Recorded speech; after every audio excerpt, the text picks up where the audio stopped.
Fala galera, tudo bem? Rui aqui. Se a minha voz deixar, a gente continua o nosso estudo de lógica, hoje falando das leis do pensamento e os princípios da lógica.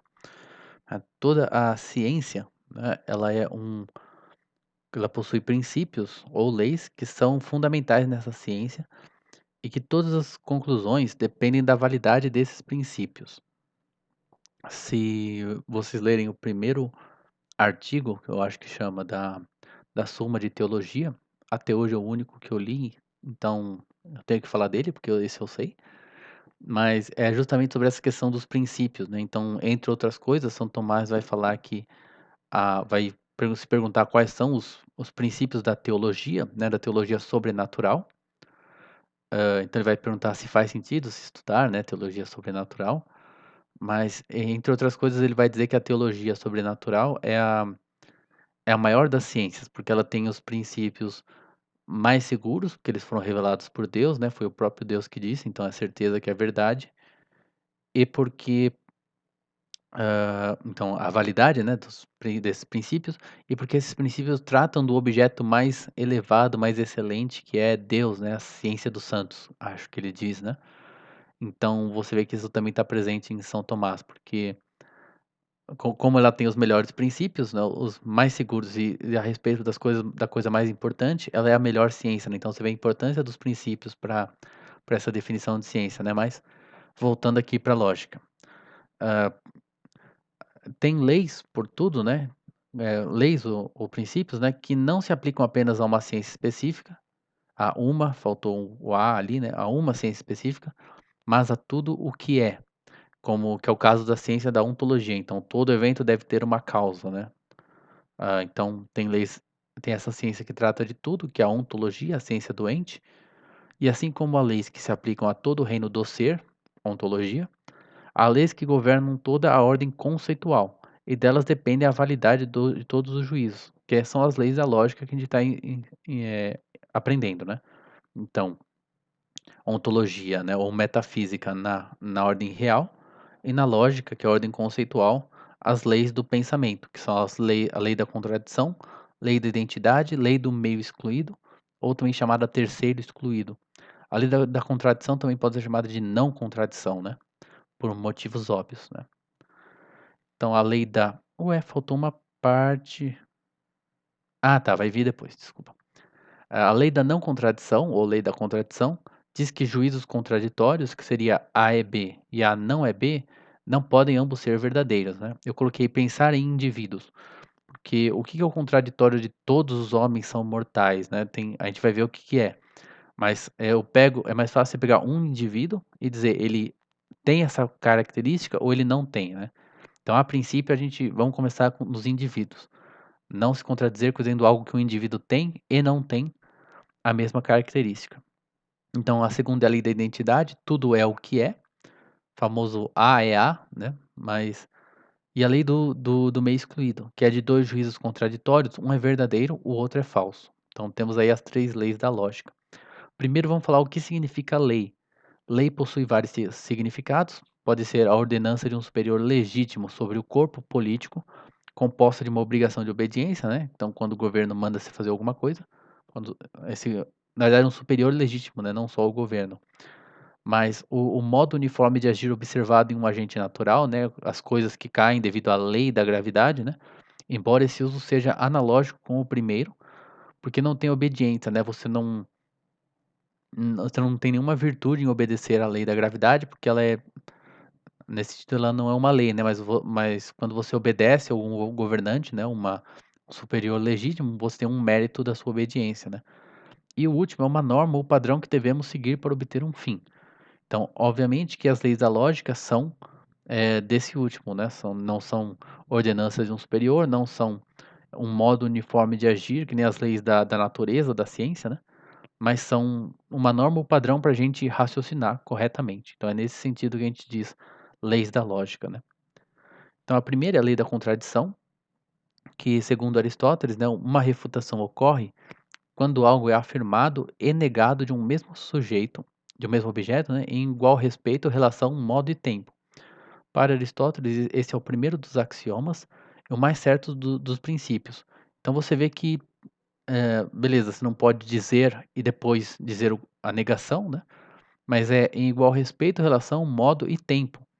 Então o padre Jorge dá o exemplo, né? Posso dizer que o primeiro-ministro é ao mesmo tempo capaz e incapaz, né? Então ele pode ser capaz de governar o país e incapaz de falar japonês, por exemplo, né? Uma coisa não exclui a outra, né? Então, você vê que muita coisa na ciência é justamente isso. Você tem duas afirmações que são contraditórias, né? Mas se você tem bons motivos para crer que as duas são verdade, né? Parecem verdades, você vai tentar qualificar elas, né? Atribuir modos a ela, né? Então dizer, não, isso aqui está sendo dito em um dado respeito, isso está sendo dito em outro respeito, né? Assim por diante. Então também tem que tomar cuidado para não achar que ah, você pode sempre está sendo contraditório, né, você tem que ver a maneira como está sendo dito, em qual respeito está sendo dito, né. Então essa é a lei do pensamento que representa não, desculpa, vamos, para cada uma dessas leis do pensamento, a gente vai ter uma lei real que corresponde a ela, a qual ela está espelhando, porque justamente na lógica a gente está tentando, hã, refletir, né, a verdade como é que é? Era a verdade é a nossa, mas é igual, né, o que está na mente está igual ao que está fora, né, então, por que a gente tem uma lei lógica? De onde você tira ela? Não, é que a gente vai ter uma lei metafísica, que diz algo a respeito das coisas, ela vai ter um equivalente, um reflexo dela nas leis da lógica. Então, no mundo real, um atributo não pode ao mesmo tempo existir e não existir em um mesmo objeto. Então, se a gente reescreve a lei da contradição, que é a lei que a gente viu antes, desse jeito aqui, o mesmo atributo não pode ser negado e afirmado ao mesmo tempo de um mesmo objeto. Então, por que a gente não pode afirmar e negar um mesmo atributo de um mesmo objeto? Porque esse atributo não pode existir e não existir ao mesmo tempo de um objeto. Então, percebe que é uma mudança pequena ali nas palavras, mas uma se refere aos objetos reais e outra se refere ao nosso pensamento.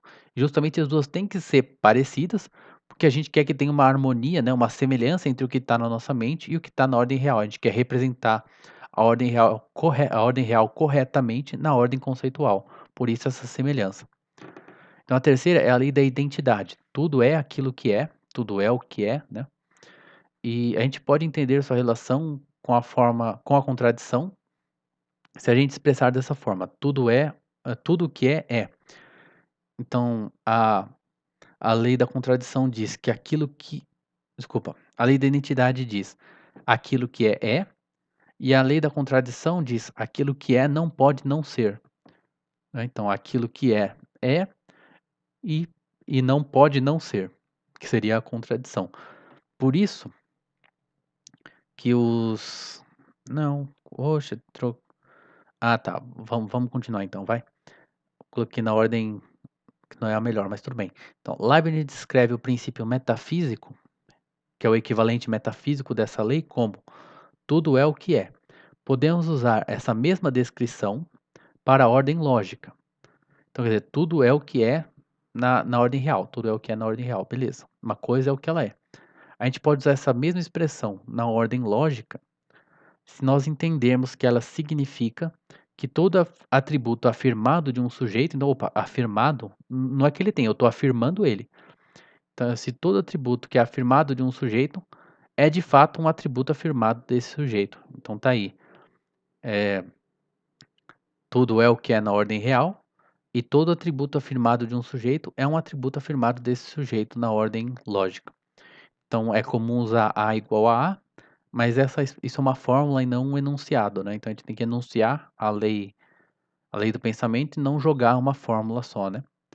Então o Padre Jorge diz o seguinte, né? Lembra que a gente falou que a lei da contradição diz: aquilo que é não pode não ser, e a lei da identidade diz: aquilo que é. Então essas leis estão muito próximas em si, né? Então ele diz: a prática universal, é prática universal tratar o princípio da identidade separado do princípio da contradição. Os escolásticos, porém, não admitiam essa classificação como um princípio independente, no máximo como uma forma rudimentar de contradição. Eles diziam que o predicado de uma proposição analítica devia ser de alguma forma, deveria de alguma forma explicar a noção do sujeito, mas a identidade é uma mera tautologia. Então, tautologia no vocabulário comum, assim, é uma coisa que é quando você só tá dizendo a mesma coisa, só que de uma forma diferente, só mudou um pouquinho ali a forma e disse a mesma coisa, né, tipo 6 e meia dúzia, né. Então quando a gente diz: "A é A", você só tá é uma tautologia, então é algo meio redundante, assim, né, dizer a mesma coisa 2 vezes. Se bem que na lógica clássica ali, a tautologia seria uma coisa que é sempre verdade. E aí quando você diz a mesma coisa de 2 jeitos diferentes, né, e você diz 6 é meia dúzia, lógico que é sempre verdade, mas, na lógica clássica ela já não é tão pejorativa essa palavra, né. Mas aqui ela é uma mera tautologia, apenas uma tautologia.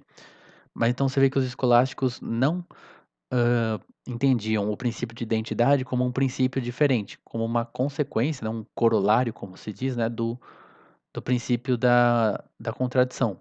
Porque se você negar, você disser A não é A, você está se contradizendo. Então, é meio que uma consequência do princípio da contradição, e não um princípio independente, pelo menos você pode entender assim, né. Então o padre Jorge vai falar um pouco da história dessa relação entre os 2 princípios, né, o de identidade e o de contradição. Então ele diz que para Parmênides o ser é o princípio de toda a filosofia, então isso parece mais o princípio de identidade, né, o ser é, o A é A. Mas para Aristóteles, né, ele afirma que a contradição é o mais seguro dos princípios, e São Tomás de Aquino e Alberto Magno estão com ele, e essa foi a visão predominante, de que então o princípio da contradição vem antes do princípio da identidade, né, que alguns nem achavam que era um princípio. Então o escotista, que é o seguidor de John Duns Scotus, o espanhol Antônio André, defendeu que o primeiro princípio é todo ser é um ser.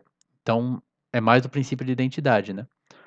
Para ser o princípio de contradição, o princípio primeiro teria que ser todo ser não é um não ser ou algo assim, né, mas então quando ele diz: "Todo ser é um ser", ele está afirmando o princípio de identidade primeiro. Mas aí acho que Antônio Soares, né, o teólogo importantíssimo refutou ele, né. Aí Leibniz trouxe de volta o princípio de identidade como principal, por ser afirmativo, enquanto a contradição é negativa, né. Então a contradição diz: "Eu não posso dizer e depois negar aquilo que eu disse", né, é um eu não posso fazer algo, né, algo que não deve ser feito, enquanto que é uma negação, enquanto que o princípio de identidade é uma afirmação, A é A, tudo é o que é. Então, como a gente viu anteriormente que as afirmativas são uma forma superior de verdade, digamos assim, né, e a negativa tem todos aqueles problemas de você criar um termo infinito, né, ou de você não está expressando diretamente o que a coisa é, você está dizendo que ela não é uma outra coisa, né. Então o Leibniz teria colocado o princípio de identidade como principal.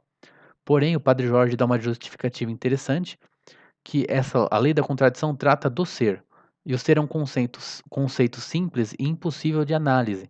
Ele é meio que evidente. Então a única coisa que você pode fazer com ele, digamos assim, é compará-lo com o não ser. Então o que que você vai dizer do ser? Que ele não pode não ser, né. Então, beleza, ele é uma negação, mas é que ele é tão evidente, que a única coisa que você pode fazer é: "Olha, se você negar ele, você cai em um monte de problemas", né. E muitas vezes os princípios são assim mesmo, né, você não tem uma prova, tanto porque eles são a prova das outras coisas, né. Então ele é algo que é evidente, o máximo que você pode fazer é: "Olha, se você negar isso, você vai acabar com uma série de problemas", né. Então é justificável que apesar de ser uma negativa, eles sejam o primeiro princípio da lógica. Aí vem a lei do meio excluído, também chamado de lei do terceiro excluído. Vamos ver por quê. O filósofo, eu coloquei o filósofo como se eu fosse São Tomás de Aquino escrevendo, né.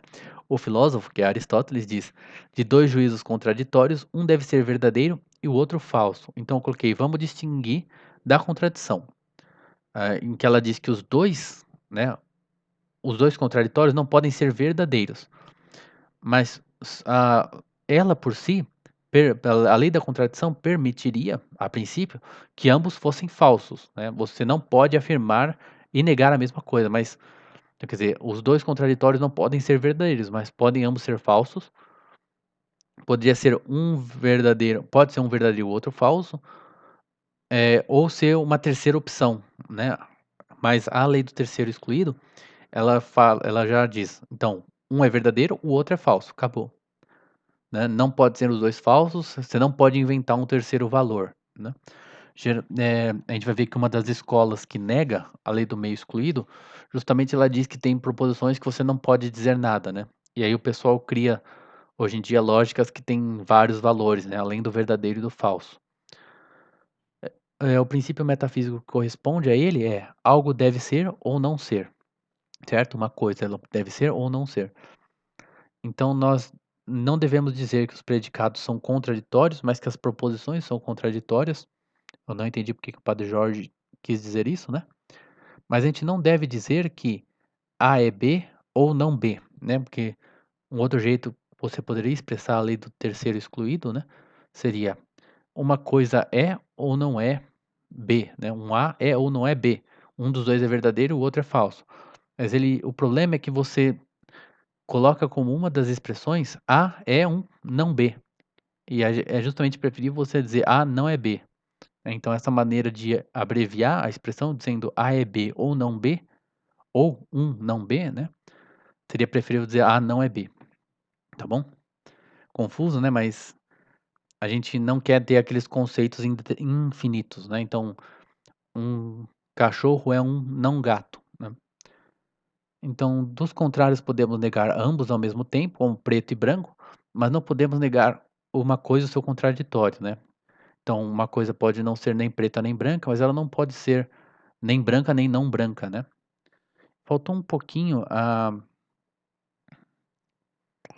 porque o princípio metafísico é: algo deve ser ou não ser, então o objeto, né, na lógica, o o o objeto, né, o sujeito da proposição, ele pode ter ou não ter hã, essa propriedade, né, esse atributo. Então, se ele tem o atributo, um dos contraditórios é verdade, o outro é falso, né. E a mesma coisa, se ele não tem o atributo, a afirmação que diz que ele tem está errada e a que diz que ele não tem está certa, né. Só para porque eu achei que faltou, acho que um pouco dessa explicação, né. Então, entre outras coisas, a importância desse princípio está em permitir as provas por contradição, pois se sabemos que algo é falso, seu contraditório é verdadeiro, né. O próprio Aristóteles faz isso, né. Tá, as provas por contradição na matemática são enormes, né. Então eu coloquei aqui, por que que ela é chamada de meio ou terceiro excluído? Quando a gente tem contrários, tipo cruel e gentil, eu tô pensando que a gente pode ter um meio termo, né, talvez esse não seja o melhor exemplo, mas você poderia ter uma pessoa indiferente, uma pessoa, assim, média, né, normal, e você ter pessoas cruéis e gentis. Então, cruel e gentil, cruel não é o contraditório de gentil, é o contrário nesse caso, né. Então, indiferente seria um meio termo entre cruel e gentil, de maneira que uma pessoa pode não ser nem cruel, nem gentil. Então, quer dizer, os 2 podem ser falsos. Justamente a lei do terceiro excluso diz que os contraditórios não podem ser ambos falsos, né, um é verdadeiro, o outro é falso. Então nisso a gente percebe que o cruel e o gentil são contrários e não contraditórios. O contraditório de cruel seria indiferente ou gentil, ou não cruel, se você quiser. E o contraditório de gentil seria indiferente ou cruel, ou não gentil. E o contraditório de indiferente seria cruel ou gentil, que se você quiser você pode chamar de não indiferente, né, apesar de, como eu já disse, você botar esse não num conceito né, por exemplo, não indiferente, pode ser uma pessoa super legal, super gentil ou uma pessoa horrível, né. Então é um conceito muito estranho, né. Então, aí vem as críticas à lei do meio excluído.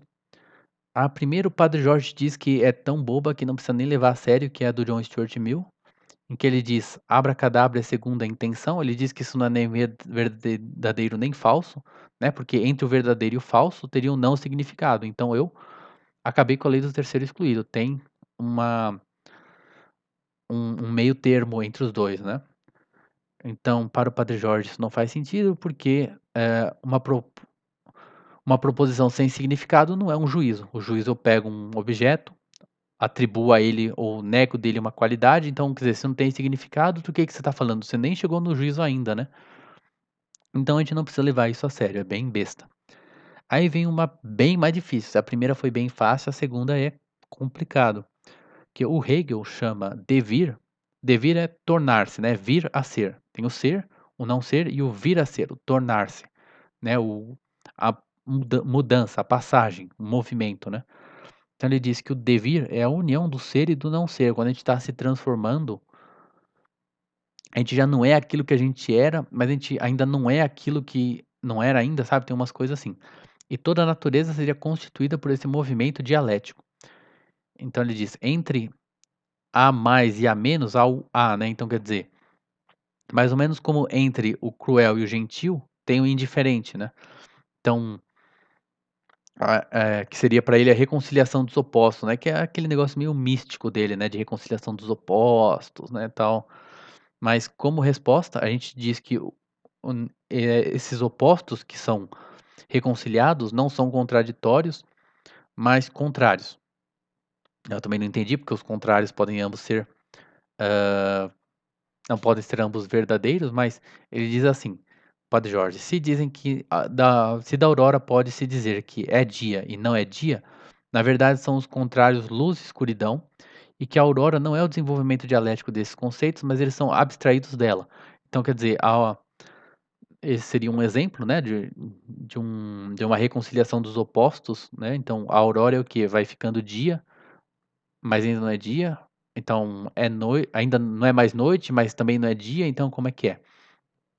Então, na verdade, não é que tem uma união de dia e não dia, mas que você tem ali aspectos de luz e de escuridão que não são eles que formam a aurora, mas eles são abstrações, né? Então eu olho para um pedaço, fala que é noite, num outro pedaço, aqui desculpa, aqui é escuro, aqui tem luz, né? Aqui é claro, etc. Então não é uma boa explicação assim, porque eu também não conheço o Hegel direito, e realmente a filosofia de Hegel pode se criticar, mas é algo que merece realmente um tempo a mais, né? Não cabe aqui no escopo também fazer uma refutação do Hegel, né? Mas é o que tinha. A lógica intuicionista, essa o Padre Jorge não menciona, apesar de que já estava começando na época dele. Ela é um sistema lógico que nega a lei do meio excluído por não estar de acordo com a sua crença no construcionismo dos entes matemáticos. Isso é um enunciado que eu coloquei, tá? Desculpa se ficou impreciso ou alguma coisa assim, que eu também não conheço muito de lógica intuicionista, mas basicamente os intuicionistas, eles acreditam que a matemática é construída. Então, então as provas têm que ser provas construídas. Eles não gostam de provas matemáticas, né, de demonstrações matemáticas, em que você prova que algo existe, mas você não diz qual que é, né? Tipo, tem um número, existe um número que tem essa propriedade, mas eles falam qual, né? Porque na matemática tem muitas provas em que você descobre isso, né? Existe tal coisa. Eles falam, tá bom, me diz qual que é o número, ou me diz um jeito de chegar nesse número, né? De construir isso. Que nem no Euclides, em que ele fala assim, existem triângulos equiláteros, ele vai lá e te dá um jeito de construir um triângulo equilátero, né? Equilátero. Então eles querem provas construtivas, porque eles acreditam que a matemática não é algo real, mas algo que é construído pelo nosso intelecto. E se ela é construída pelo nosso intelecto, se eu não construir algo em que, meu Deus, em que uma certa proposição é válida, se eu não construir nem o caso em que aquilo é válido, nem o caso em que aquilo é não válido, eu não posso dizer, entende? Não, porque se algo é real, eu posso dizer que ele tem ou não tem essa propriedade, né? E aí volta para a lei do terceiro excluído, né? Se tem a propriedade, um dos juízos, o juízo que nega vai ser falso, o juízo que afirma vai ser verdadeiro, e se ele não tem aquela propriedade, o juízo que nega a propriedade vai ser verdadeiro, e o que afirma a propriedade de um objeto que não tem essa propriedade vai ser falso, beleza? Mas a matemática não, para eles, né? Ela não está nas coisas, ela não existe de verdade, né? Então, se eu ainda não construir uma matemática em que aquilo é verdadeiro, nem uma matemática em que aquilo é falso, você não pode dizer que ou é verdadeiro ou é falso, porque eu ainda não construí, né? Então, essa seria a negação do meio excluído pela lógica intuicionista, pela matemática intuicionista, né? Então, eu vou colocar um vídeo aqui do professor César Mortari, que é uma outra parte daquele mesmo vídeo que a gente viu no último capítulo. Ele está tentando explicar o que que é a lógica intuicionista e ele vai dar apesar de ele não ser um intuicionista lógico, na verdade ele trabalha com lógica modal, mas parece que existe uma relação entre as 2 coisas, né, ou pelo menos ele vê alguma relação entre as 2, né, e ele vai dar um suposto exemplo da lei do terceiro excluído não funcionando, né, mas talvez por ter uma apresentação para graduação, ele não queria dar um exemplo muito complexo, mas a gente vai ver. Vamos comentar um pouquinho esse exemplo, né, então se prepara aqui. Eu acho que não vai ter um aumento muito brusco no áudio, né, mas vamos ver. Exemplo, tem sistemas de lógica em que não é o caso, em que toda proposição é verdadeira ou falsa. Você pode ter uma proposição, ela não é verdadeira e também não é falsa, ela está indeterminada. Por exemplo, proposições acerca do futuro, né? Amanhã eu vou almoçar no restaurante X na rua tal. Parece que eu tenho liberdade de escolha para fazer isso, né? Então eu posso escolher ir ou posso escolher não ir. O futuro parece que está em aberto, certo? Como diria o Yoda, né? Episódio 5 de Star Wars, sempre em movimento o futuro está. Bom, o futuro está sempre se mexendo, depende do que a gente faz agora, né?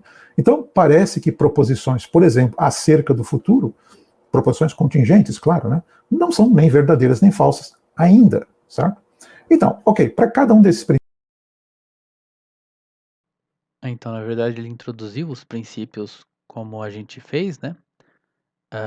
Na verdade, ele dá um outro nome de bivalência, mas ele também fala do terceiro excluído, né, mas, ah, então, se a gente lembrar da se quer dizer, hoje eu não posso dizer, né, a respeito de amanhã, né, quer dizer, eu vou comer no determinado restaurante, né, como é que eu posso dizer, né, então, não é nem verdade nem mentira. A primeira coisa que a gente pode responder a isso, né, seria que, primeiro, se você lembra do princípio metafísico, né, diz que na verdade diz que se alguma coisa é, né, ela não pode ter ou não ter o conceito ou um certo atributo, né, então a gente poderia dizer primeiro que a lei do terceiro excluído tratam de coisas que são, né. Então a partir do momento que uma coisa é, ela deve ter ou não ter um atributo, né. E então, quer dizer, como o dia de amanhã ainda não é, né, a lei não se aplicaria mesmo, então a gente não está dizendo que ela se aplica ao dia de amanhã. Porém, o que é até mais interessante de dizer, é que ainda além disso, apesar disso, a gente sabe que amanhã ou vai ser um dia em que eu irei ao determinado restaurante, ou um dia em que eu não irei ao determinado restaurante. Então, ou dos 2 juízos contraditórios, amanhã eu irei ao tal restaurante e amanhã não irei ao tal restaurante, um deles será verdadeiro e o outro falso, né. Então o princípio do terceiro excluído, não é um princípio de que eu sempre sei se é verdadeiro ou falso, né, ou qual dos contraditórios é verdadeiro e qual que é falso.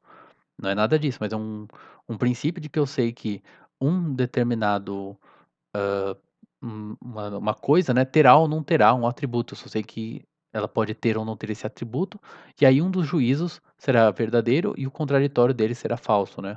Um dos 2 será verdadeiro, um do outro falso, né. Então, realmente não é um exemplo que nos levaria a rejeitar ou aceitar que a lei do terceiro excluído pudesse ser falsa em algum momento, né. Então, fala galera, só fazendo um adendo aqui, né, primeiro reconhecer que o professor César fala, né, que parece que elas não são verdadeiras ainda, né, e esse ainda é o que faz a diferença pra gente, né, apesar de que, bom, ele tomaria esse ainda, né, como motivo talvez para negar a lei do terceiro excluído, né, a gente diria que esse ainda é o que faz a lei valer, né, mas é que talvez alguns lógicos modernos, né, olhariam isso como um motivo para criar um terceiro valor, né, além de um verdadeiro, falso, indeterminado, né, talvez o que a gente poderia responder é que esse indeterminado não é beleza, você usa isso na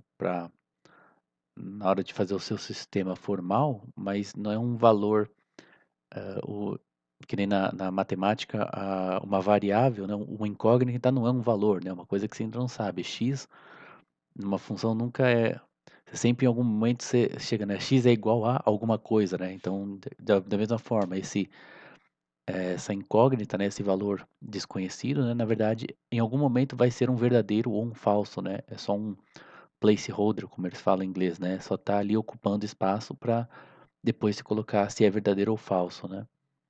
Então, só fazer esses adendos, né, e reconhecer que o professor César realmente falou: olha, elas não são verdadeiras ainda, né? Embora esse ainda é o que faz com que a gente não veja nenhum motivo para rejeitar a lei do terceiro excluído nesses casos, beleza? Só uma explicaçãozinha aí, né? Então, o Padre Jorge traz para a gente outras visões da natureza das leis da lógica. Então, eu não sei se ele explicou direito o que que é as naturezas, né, da lei da lógica, mas são princípios que são verdades que decorrem da metafísica, né? Então, são princípios que são verdades sempre, né? Então, tem três outras maneiras de entender as leis da lógica, né? São leis subjetivas cuja validade não temos garantia. Acho que faltou um D ali, né? Mas, princípios que determinam o crescimento da experiência, que os homens erroneamente distinguem entre pensamento de um lado e coisas do outro. Talvez eu tenha traduzido mal, mas a gente vai falar um pouquinho mais a respeito.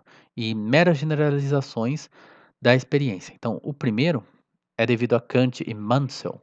Pelo menos são esses os autores que ele citou, né? Então, as leis da lógica são leis que a mente está obrigada a seguir e que não pode transgredir senão cessando de pensar. Pode ser que aquilo que é inconcebível também não exista, mas não temos garantia. Então, não é um reflexo da ordem real, como a gente disse, né? Assim, a nossa mente pensa assim, e a gente está obrigado a pensar assim, mas no mundo real é assim mesmo? Não sabemos. Mas a gente é obrigado a pensar assim, é o único jeito que tem. Pensar de um outro jeito a gente não conseguiria, né? Um argumento interessante seria justamente que esses caras de hoje em dia fazem lógicas em que a lei do terceiro excluído não é verdade, então quer dizer, você consegue raciocinar, excluindo muitas leis do pensamento, né. Então a segunda visão, eu não estou dizendo que esse argumento seja necessariamente verdade, né, mas é interessante de se considerar, né. A segunda é a visão dos filósofos neo-hegelianos, também chamados de idealistas, né, ele dá o exemplo do Bosanquet e do Bradley, que provavelmente eram mais famosos ali naquela época, né. Então acho que o Bradley diz: já que a separação entre inteligência e experiência é meramente fictícia, não há nada a ser ganho cortando o conteúdo desses princípios de maneira a restringir a referência ao pensamento ao invés da matéria. Então, para esses caras, não é como se existisse uma diferença entre ordem real e conceitual, né? Acho que ele cita um exemplo aqui do Hegel, né? Não admitir a distinção das duas ordens, real e conceitual. Para ele, a lógica é metafísica, né? Não é que, tipo, tudo é ideia, né, tudo é pensamento, né. Não, se você quiser detalhes, eu não sei, desculpa. Né, eu realmente não entendo como os caras pensam essas coisas, tá. Mas o Mill, John Stuart Mill, daqui pra frente o John Stuart Mill só vai apanhar.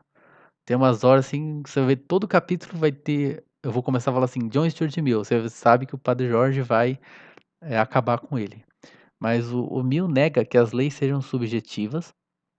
Mas acredita que tá, elas não são coisas da nossa cabeça, né, então, a gente até falou que o Mill era um realista em termos de lógica, mas ele acredita que elas são resultado da nossa constante experiência da verdade.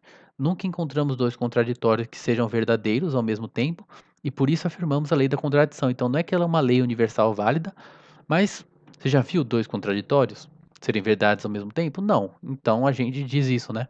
Aqui é bem legal porque tem a diferença entre o realista lógico e o realista ontológico, por assim dizer, né. Eu não tenho uma lei universal que vale para tudo, né. Quer dizer, espera aí, a minha lógica não é uma coisa da minha cabeça, ela vale para o mundo real, claro, mas é que no mundo real não existem universais, né. Então os nominalistas negariam que não, os formalistas negam que a lógica trate do mundo real, né, mas então John Stuart Mill aceita que a lógica trate do mundo real também, né, por isso ele é um realista lógico, mas ele não é um realista ontológico, porque ele não acredita que existam universais. Ele é um empirista, então a gente tem várias experiências de que a lei da contradição é válida, né, a gente nunca vê 2 contraditórios serem verdades, por isso a gente afirma ela, mas não que tem um universal, né. Então acabamos, vamos aos exercícios do capítulo 4. Defina uma lei do pensamento e explique como é possível para uma lei de pensamento ser violada, né. Ele colocou em inglês define a law of thought, né? Então, mas esse a, né, que é um artigo indefinido, eu não entendi se ele quer. Porque se fosse define law of thought, né, seria defina a lei do pensamento, né? Então ele, pelo que eu entendi, ele quer que você defina uma das leis do pensamento, né? E discute como é possível para uma lei do pensamento ser violada. Discuta a significância das leis da identidade, contradição e meio excluído. Enuncie da forma que mais lhe pareça apropriada à ciência da lógica as leis de identidade, contradição e meio excluído. Dê as razões para preferir a forma que você selecionou, né? Então, a gente deu duas, né, para cada uma. A lei da identidade era igual, né? Mas vamos lá, se expressa aí. Se você que está resolvendo os exercícios. Então, discuta a afirmação de que a lei de identidade é uma lei independente do princípio da contradição, falamos disso. Os princípios da contradição e meio excluído, como enunciados por Aristóteles, são verdadeiros sem exceção? E aí, o que você acha? Mill rejeita duas teorias comuns quanto à lei da contradição e a substitui pela sua. Eu não falei disso, né? Não achei isso no livro também, posso dar uma procurada e trazer. Mas qual é para você a razão de validade das leis de contradição e meio excluído? Informe brevemente quaisquer outras teorias relativas a esse assunto com que você esteja familiarizado. Então, galera, acabamos o capítulo 4, Leis do Pensamento. Espero que tenham gostado, tenha valido a pena. Se quiser, por favor, curte, compartilhe, comente, coloque aí suas dúvidas que eu vou respondendo como comentário. Depois posso fazer vídeos a respeito de dúvidas também, seria bem legal. Beleza? Então, até a próxima. Muito obrigado.